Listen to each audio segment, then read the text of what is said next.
Eclesiastes, capítulo 4.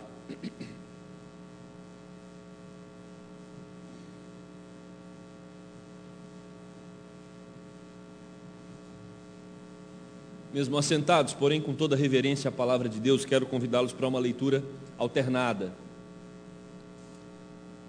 Diz assim a palavra do Senhor: as tribulações da vida, vi ainda todas as opressões que se fazem debaixo do sol, vi as lágrimas dos que foram oprimidos, sem que ninguém os consolasse, vi a violência na mão dos opressores, sem que ninguém consolasse os oprimidos.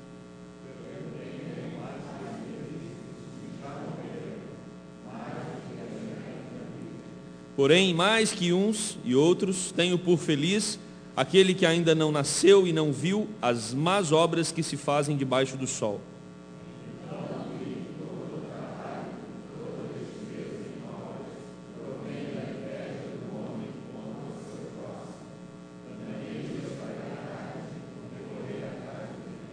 O tolo cruza os braços e come a própria carne, dizendo: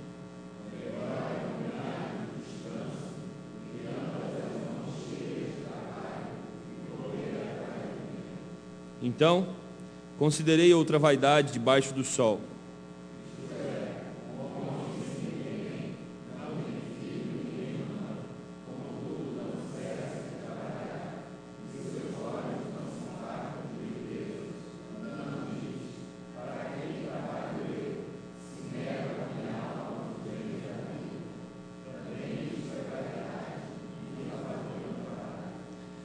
Melhor é serem dois do que um, porque tem melhor paga do seu trabalho.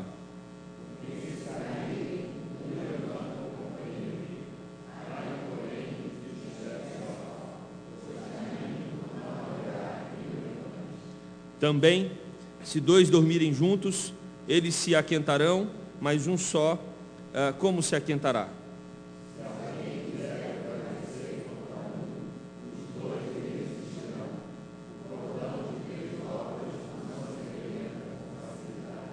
Melhor é o jovem pobre e sábio do que o rei velho e insensato, que já não se deixa admoestar.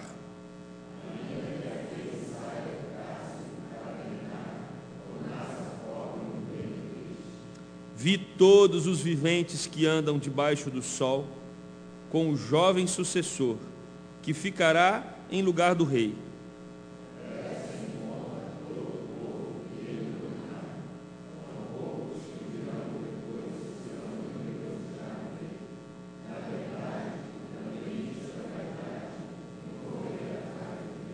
Amém? Vamos orar. Pai querido, nós louvamos o Teu nome pela Tua palavra revelada a nós, para nos orientar nesse momento tão importante. Tantas coisas que ela nos diz e que são necessárias para uma vida com qualidade, para uma vida guiada pelo Teu Espírito, uma vida, Deus, aonde possamos encontrar a alegria real e verdadeira. Por isso, Espírito Santo de Deus, aplique essa palavra ao nosso coração nesta noite. Oramos no nome de Jesus. Amém. Eu não sei se você já perdeu num caminho, numa estrada, numa rota, numa viagem. Antigamente era mais fácil se perder, não tinha GPS. Hoje com o GPS tudo se facilitou. Mas eu consegui me perder mesmo com o GPS funcionando. Em São Paulo, eu e o reverendo Éder, nós fomos a Mojimirim resolver uma questão da igreja, alugamos um carro do aeroporto de Guarulhos até Mojimirim. Na volta nós tínhamos que deixar o carro numa garagem, não tínhamos o endereço da garagem, mas ela ficava do lado do aeroporto. Meus amados, quantas voltas, quantas idas e vindas sem encontrar o ponto, o lugar aonde deveríamos chegar, ao ponto de perdermos o voo. E daí por diante eu criei uma fobia com o horário de voo. Eu preciso chegar sempre bem antes, porque perdi uma vez e realmente é algo além do prejuízo financeiro, algo que gera um desgaste enorme. Eu não sei se você já se perdeu numa viagem, mas a viagem, quando você se perde, ela tem pelo menos 3 prejuízos. O prejuízo do caminho que você andou, perdido, o prejuízo da volta e o prejuízo agora do caminho correto que você tem que andar. E você então se não se perdeu numa viagem, já deve pelo menos ter contato com um amigo que se perdeu e você riu um pouco dessa situação, porque ela é realmente engraçada quando alguém se perde numa caminhada, numa viagem assim. Mas nós corremos um risco muito maior na vida, o risco de entrarmos por caminhos na nossa existência que podem trazer enormes prejuízos para a nossa alma. E nessa exposição de Eclesiastes, aonde nós estamos atrelando o livro ao tema da igreja, o que nós temos é um dos homens mais sábios que já pisou nessa terra, dizendo para mim e para você alguns cuidados que nós devemos ter para não nos perdermos no caminho, para não errarmos a rota. Nós poderíamos então dizer que Eclesiastes serve para nós como um GPS, dizendo, olha, por esse caminho você pode ter prejuízos irreparáveis, por isso venha por aqui. E quando nós olhamos para esse capítulo 4, o que nós temos é Salomão apontando para nós algumas rotas para a nossa vida. E esse é o tema que eu quero expor nessa noite, rotas da vida. Nós temos sempre Salomão colocando uma rota que pode gerar uma colisão e uma rota de escape. No primeiro bloco, no primeiro versículo, nós temos uma rota de colisão. Uma rota de colisão que leva à opressão. E nessa rota, todos nós estamos inseridos na rota da opressão. Meus amados, opressão por quê? Opressão porque nós vivemos num mundo que está de pernas para o ar. Nós vivemos num mundo em completa desordem. Nós vivemos num mundo desajustado. Por isso, podemos dizer que nessa rota, todos nós estamos inseridos nela. Se olharmos para alguns textos da Bíblia, vamos perceber com muita clareza que após a queda dos nossos primeiros pais, esse mundo, ele ficou desajustado, por exemplo, quando olhamos para a questão da violência. Quanta violência, meus amados, e sempre foi marcado nessa terra, essa terra foi marcada por violências. Nós vivemos uma época onde as drogas estão se proliferando em tantas famílias, tantos lares que estão sendo afetados pelas drogas, independente de classe social, independente de região no país. Vivemos um momento onde o meio ambiente está sendo atacado, vivemos um momento onde a família está atravessando por uma desestrutura muito grande, um momento onde a desigualdade social continua alarmante, vivemos um momento onde estamos cercados por pessoas num estado de miséria, vivemos um momento onde já não é mais imoral, mas um momento amoral, onde as pessoas já não têm mais padrões de ética, as pessoas já não têm mais uma verdade para crer e uma verdade para viver. Então, quando observamos o mundo ao nosso redor, quando pegamos um jornal, quando assistimos os noticiários, percebemos que o que alimenta os meios de comunicação são exatamente as notícias de tragédia e de desordem. Isso, é claro, traz uma insegurança, traz uma desestabilidade, traz para o nosso coração uma angústia. E é disso que Salomão começa a falar no versículo 1. Nós estamos debaixo de uma opressão, inseridos no mundo, nós vivemos nessa desordem, e uma desordem que não é nova.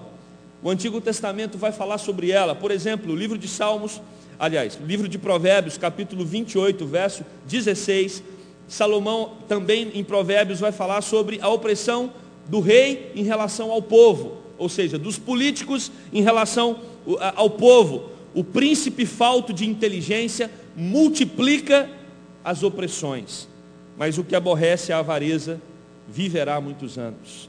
Também no livro de Provérbios nós temos a opressão do rico para com o pobre. Olha o que diz: o que oprime ao pobre para enriquecer a si, ou o que dá ao rico certamente empobrecerá. Nós temos também na palavra de Deus o profeta Oséias levantando a questão das balanças injustas, dos preços injustos, das taxas de juro injustas. Olha o que diz o livro do profeta Oséias, capítulo 12, verso 7. Efraim, mercador, tem nas mãos balança enganosa e ama a opressão. Meus amados, desde que o pecado entrou no mundo, nós vivemos nesta máquina opressiva que se chama planeta Terra. E nem o nosso Senhor Jesus Cristo se livrou da opressão. O profeta Isaías, quando se refere a Jesus no capítulo 53, verso 7, parte A, ele diz: ele foi oprimido e humilhado, mas não abriu a boca. Ou seja, pisou nessa terra, você vai passar por opressão. Pisou nessa terra, você vai passar por adversidade. Pisou nessa terra, você vai passar por momentos de desavença, de discórdias, de angústia.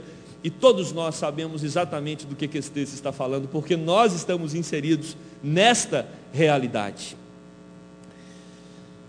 E o texto diz que, infelizmente, o poder está do lado dos opressores. Geralmente, quem oprime é quem tem o poder na mão. E quando olhamos para a nossa nação, meus amados, nós percebemos isso com muita clareza, com muita transparência. Quem tem o poder, geralmente, são os responsáveis por oprimir o povo.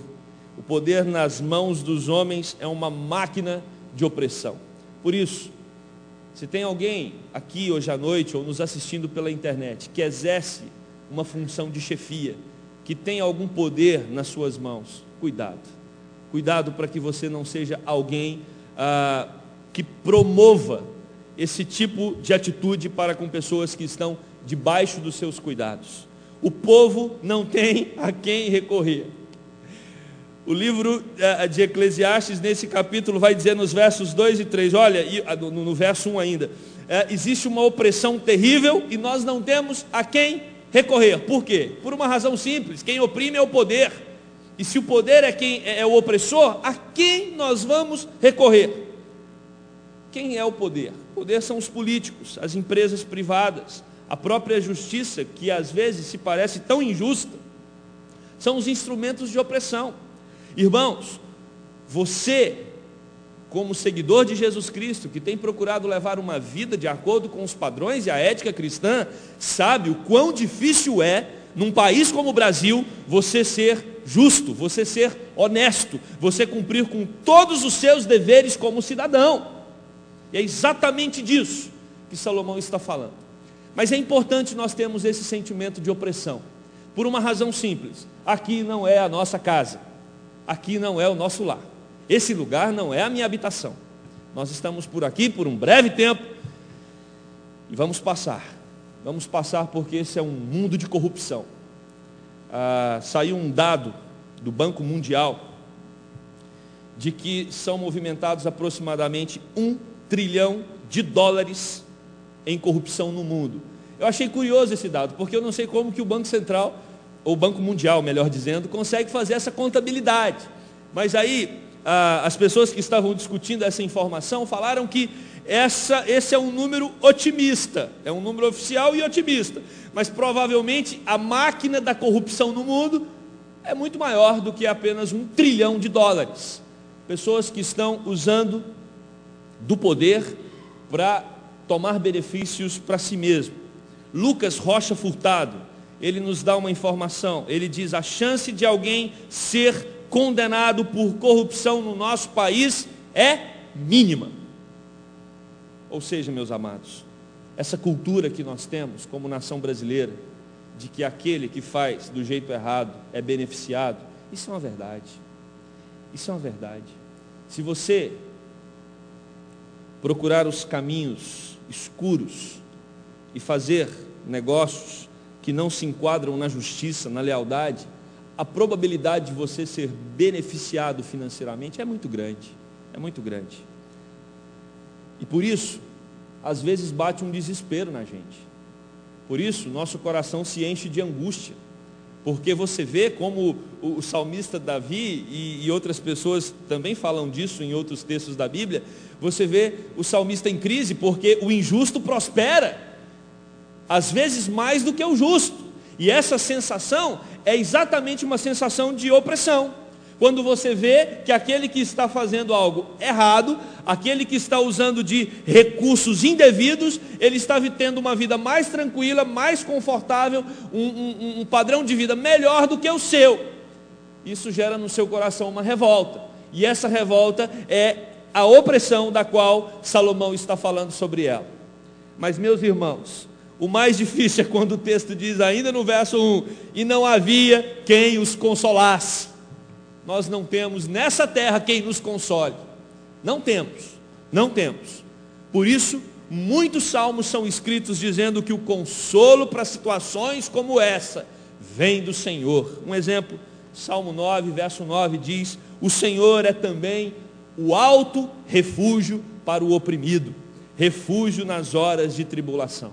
Só Deus pode nos consolar quando nós olhamos ao redor e percebemos que nessa terra, que nesse país, que na nossa cidade, o ímpio é que prospera.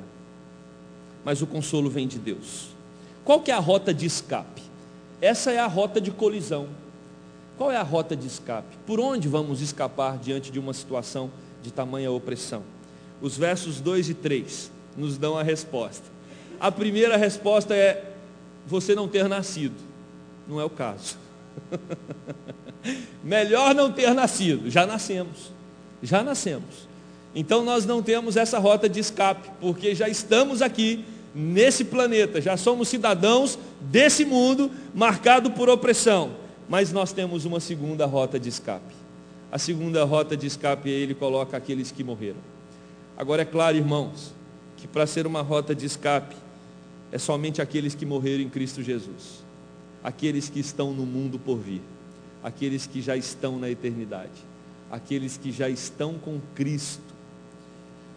E a Bíblia vai falar sobre essa realidade, tanto no Antigo quanto no Novo Testamento. Nós temos uma esperança. Nós temos uma esperança.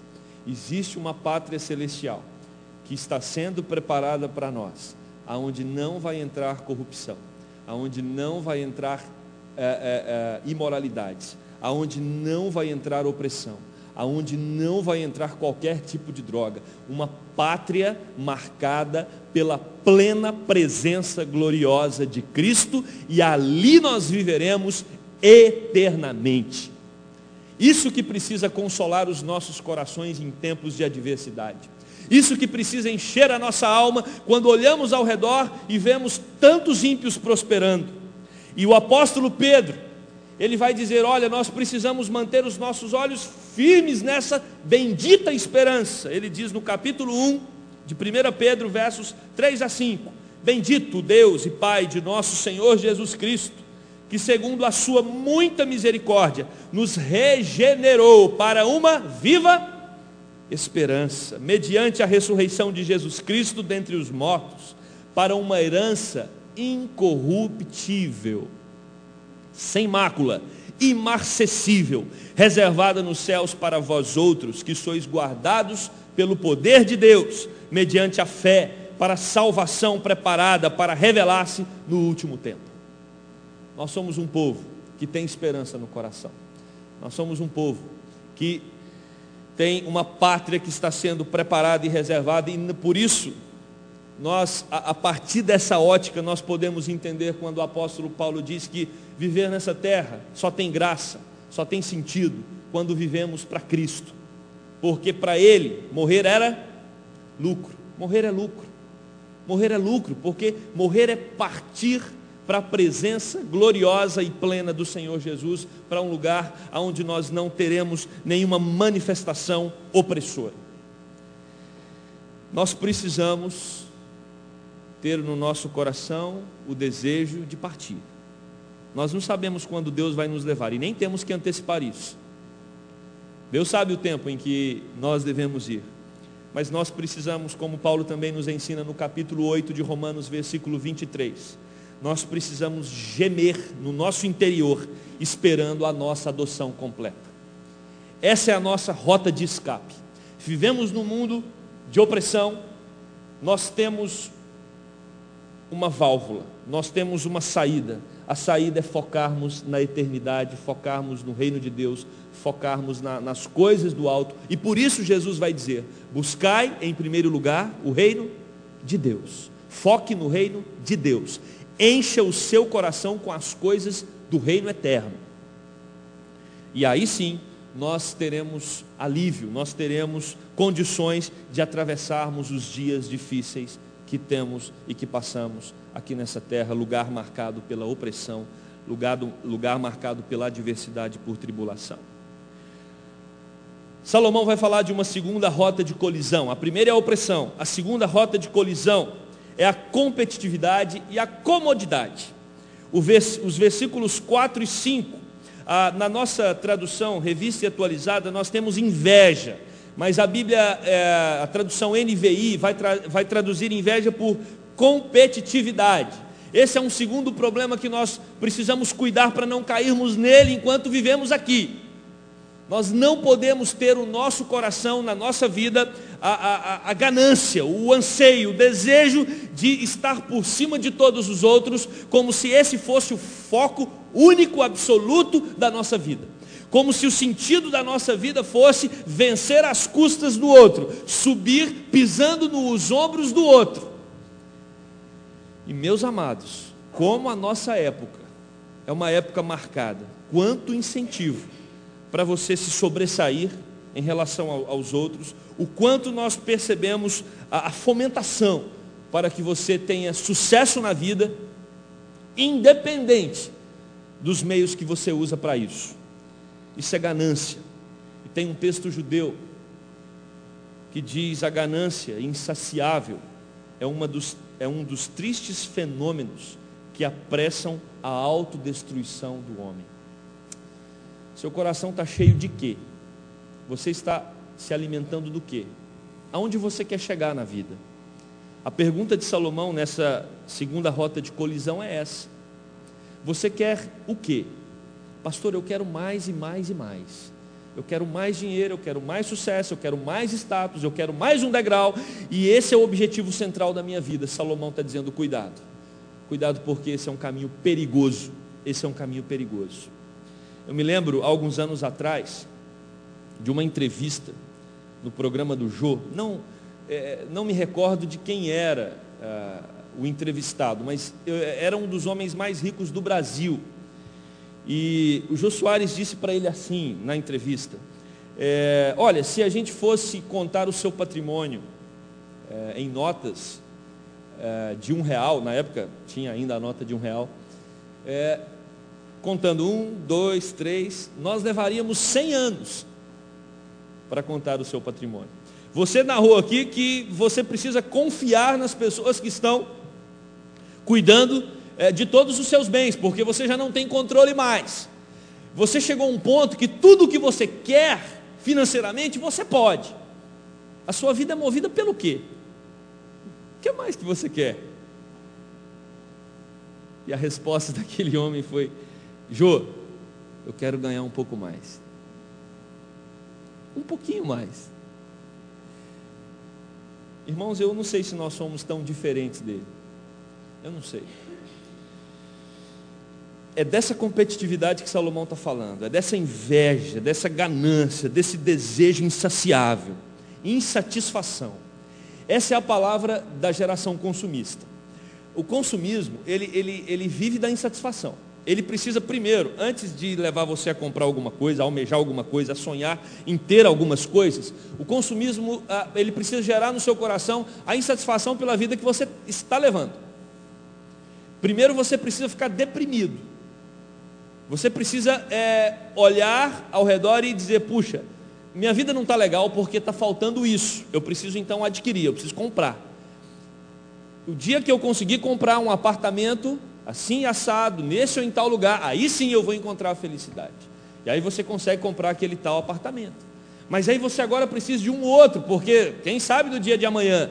E aí você compra o outro, aí amanhã você quer isso e mais aquilo, isso e mais aquilo. Então insatisfação com compulsão para comprar, é isso que leva as pessoas a cair nessa roda perigosa de querer sempre mais e mais e mais e mais e nunca estar satisfeito. E é claro, irmãos, isso é um pecado. Isso é um pecado. Porque a insatisfação, se você está insatisfeito com o que você tem, com o local que você mora, com os bens que Deus já te deu, se tudo isso não está gerando prazer e alegria no seu coração, você está insatisfeito, isso mostra ingratidão. Ingratidão. E a ingratidão é uma forma de você dizer para Deus: o Senhor não está cuidando bem de mim. O Senhor não está cuidando como deveria. Eu mereço mais.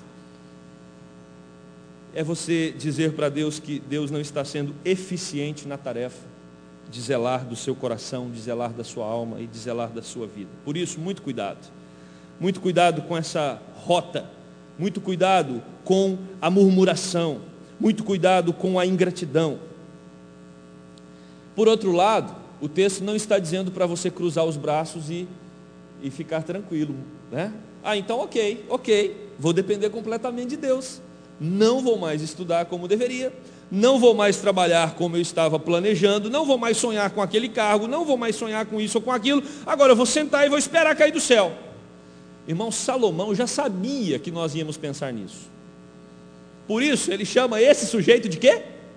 Tolo. Não faça isso, não é disso que Salomão está falando. Salomão não está dizendo para cruzarmos os braços e descansarmos, acreditando que tudo vai cair do céu. Não vai cair do céu. Você tem que trabalhar sim, você tem que correr atrás sim, você tem que labutar dia a dia sim. O que você não pode fazer é colocar todo o significado da sua vida nisso. E por isso ele nos apresenta uma rota de escape. E qual é a rota de escape? Versículo 6. A rota de escape é o contentamento. Contentamento. Olha o que ele diz: melhor é um punhado de descanso do que ambas as mãos cheias de trabalho e de correr atrás do vento. Esteja contente com aquilo que Deus tem te dado. Esteja contente, esteja feliz. Deus tem te abençoado. Deus tem te abençoado. Melhor é um punhado com tranquilidade do que você ter 2 punhados com muito esforço, com muito estresse, com muita preocupação. Desenvolva a satisfação e a gratidão. Desenvolva no seu interior a compreensão de que Deus é um Deus bom. E se Ele é bom, então Ele está cuidando bem de você. Existem valores a serem explorados que vão além do poder aquisitivo. Trabalhe, mas trabalhe com tranquilidade. Esse é o projeto de Deus para a nossa vida. Deus não quer nos ver ansiosos, angustiados, obcecados por uma posição, obcecados por uma posição. Fique tranquilo, Deus vai colocar você aonde Ele achar que você deve ficar. Deus vai dar numa empresa, Deus vai dar no seu trabalho, aquele setor que já está reservado para você. Confia nele. Jesus vai dizer: não andeis ansiosos por coisa alguma, por uma razão simples: Ele controla tudo, Ele controla a sua vida. Descansa, entregue o seu caminho ao Senhor. Isso não é só versículo evangelístico não, isso é para crente, Tem muito crente que não entregou o caminho ao Senhor. Tem muito crente que diz: eu já tenho Jesus no meu coração, mas o caminho, você está nas suas mãos. Não, entrega a sua rota para Deus, entrega o seu caminho ao Senhor, confia. E confiar pode ser traduzido por descanse, relaxe o seu coração, tire a tensão, entregue o seu caminho ao Senhor. Aliás, entregue o teu caminho ao Senhor, confia nele. E o mais, gente, ou Ele é ou Ele não é, ou Ele faz ou Ele não faz. E a Bíblia está dizendo que Ele faz, então vamos acreditar. Ele faz. E faz, sabe por quê? Porque o nosso Deus é gracioso. Eu acho que a gente precisa redefinir o conceito de graça. Não redefinir, definir corretamente. Graça. A gente canta sobre graça, a gente fala sobre graça. Graça é você entender que você não merece nada. O que nós merecemos? Aliás, nós merecemos sim. A Bíblia fala que nós merecemos a morte. O salário do pecado é a morte. Uma vez que somos pecadores, então a nossa recompensa é a morte, ok? Pela graça de Deus, Ele nos deu o quê? Vida. Estando nós mortos em nossos delitos e pecados. Então nós já ganhamos a vida eterna. Mas, meus amados, não só a vida eterna. A vida eterna e tudo mais o que nós já temos é graça.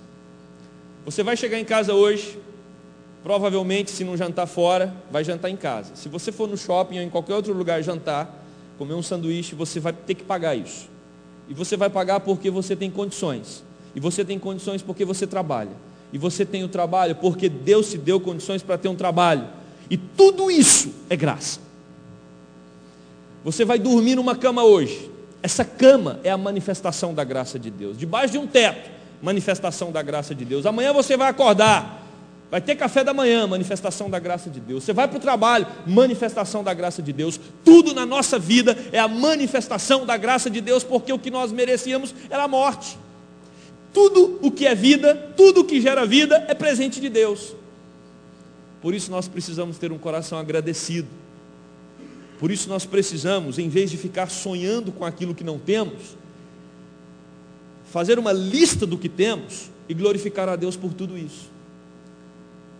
E olha, você corre um grande risco de receber aquilo que você tanto quer e tanto almeja quando você aprender a ser grato.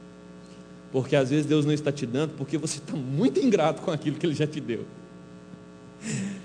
Mário Quintana, ele nos dá um conselho sobre isso.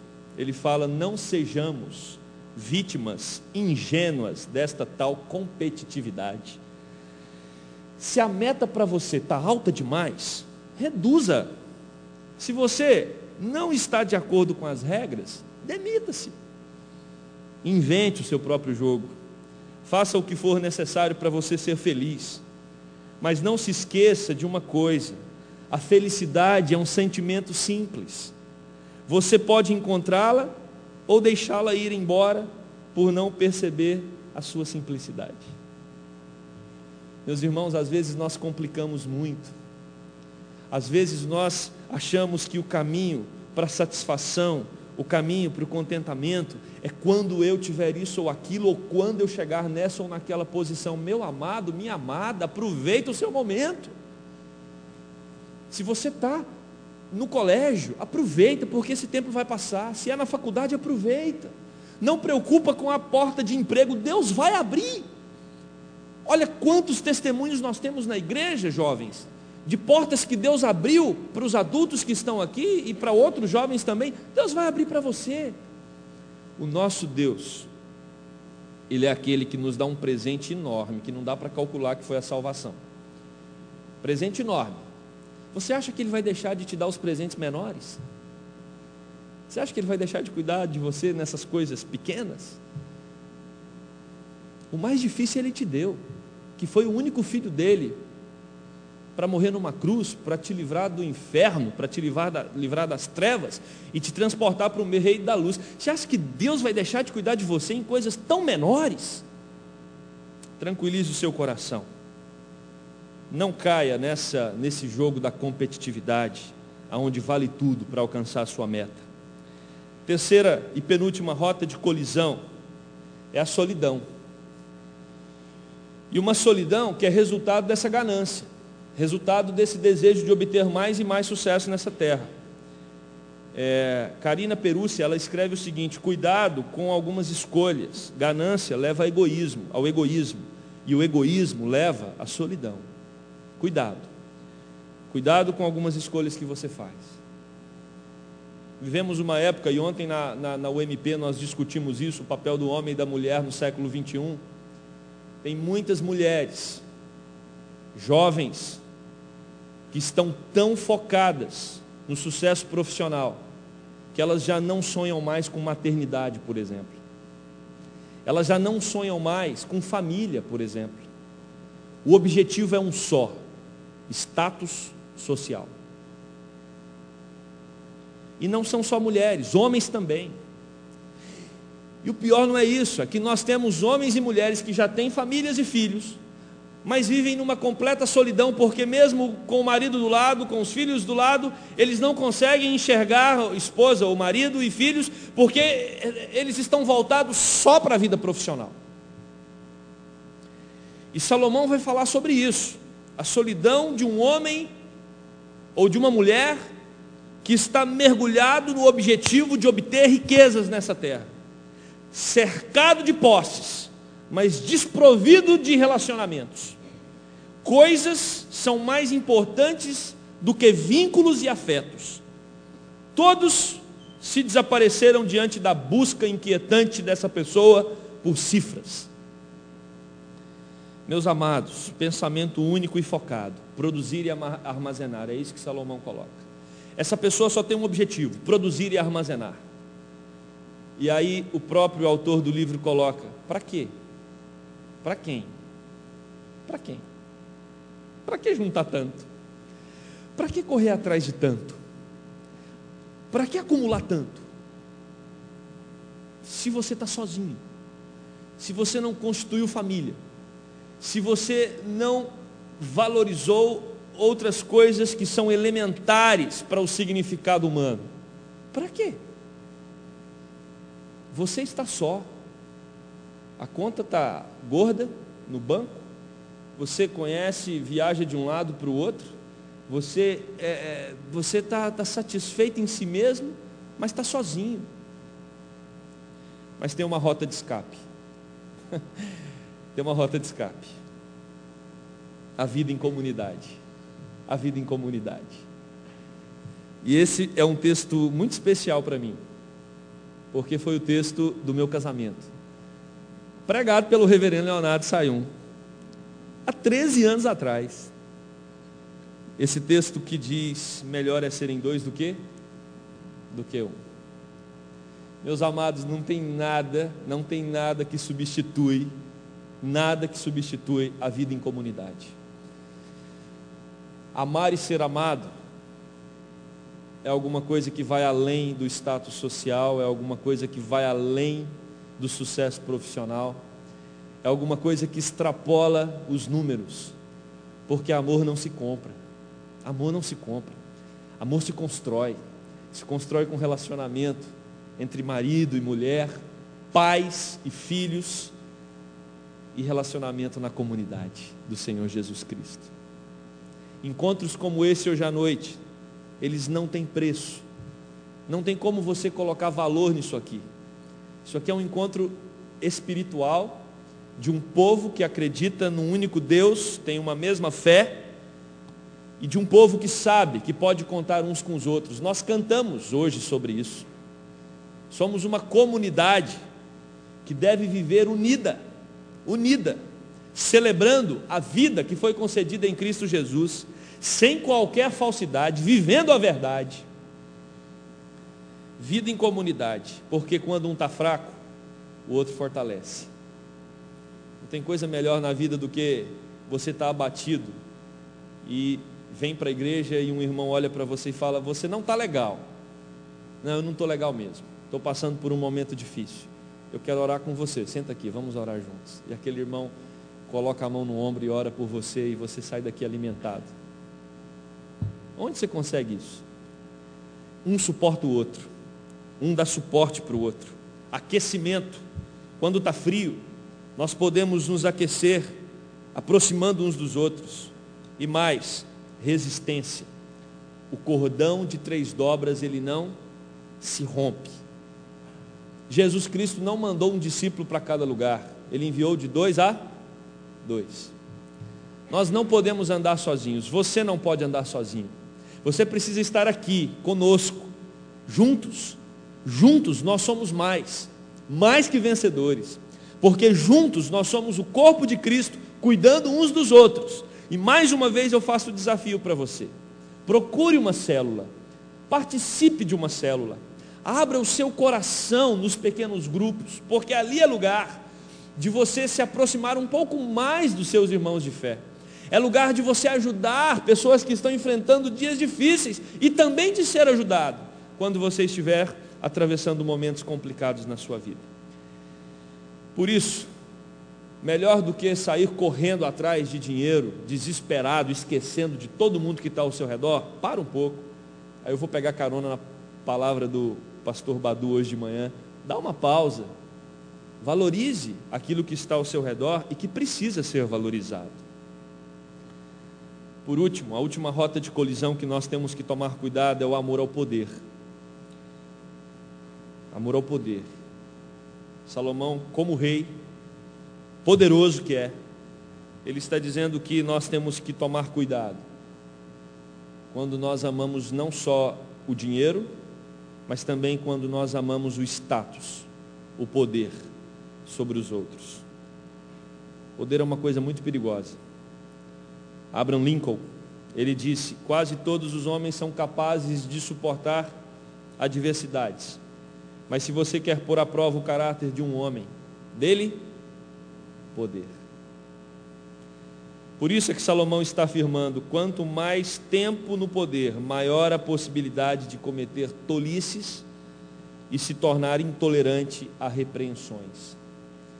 Meus irmãos, eu não sei quantos aqui ocupam cargos de chefias, cargos aonde você está colocado acima dos outros. Muito cuidado. Muito cuidado com o mosquitinho do poder, porque quando ele pica, nós tendemos também a achar que aquela posição que nós estamos colocados é uma posição intocável. Estamos acima de todos e ninguém pode me admoestar, me corrigir ou me orientar, porque eu estou sobre todos.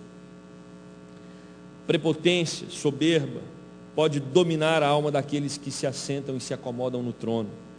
Por isso, Albert Einstein disse: o esforço para unir a sabedoria e o poder raramente dá certo. Sabedoria e poder raramente dá certo. E se dá certo, é somente por um tempo, por um curto tempo. Qual a rota de escape? Tenha medo do poder.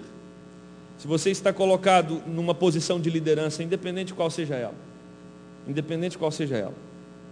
tenha medo do poder. Cuidado com a posição elevada, porque isso pode trazer prejuízos enormes para a sua alma, para a sua vida, porque você pode se sentir intocado. Eu quero concluir esse sermão perguntando: quais os caminhos que você tem entrado, quais os caminhos você tem apostado que vale a pena viver nessa vida? Rotas de colisão e rotas de escape. Você é alguém que geme pela volta de Cristo para sair desse mundo de opressão?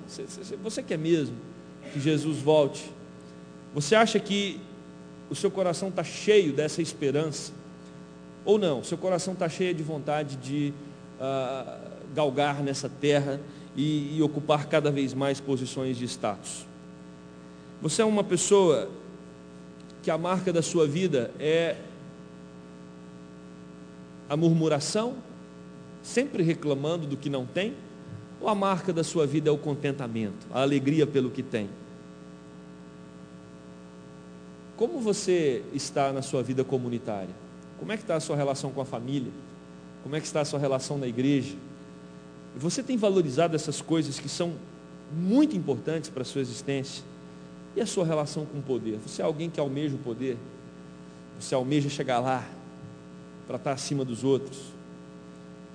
Ou se você já está lá, você tem tomado cuidado com essa posição?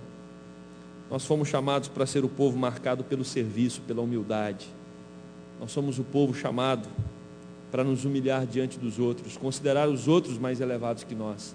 Essa é a marca do povo de Deus, independente da posição que nós ocupamos.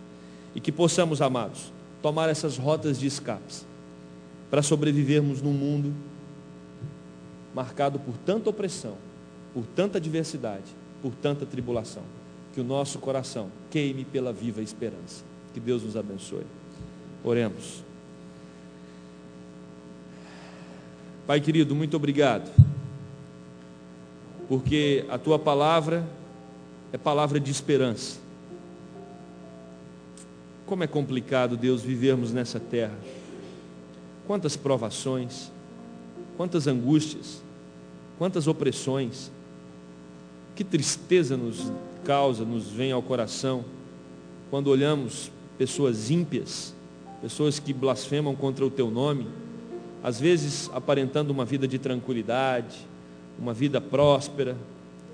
Oh Deus, nos ajude a entender que o nosso tesouro não está nessa terra,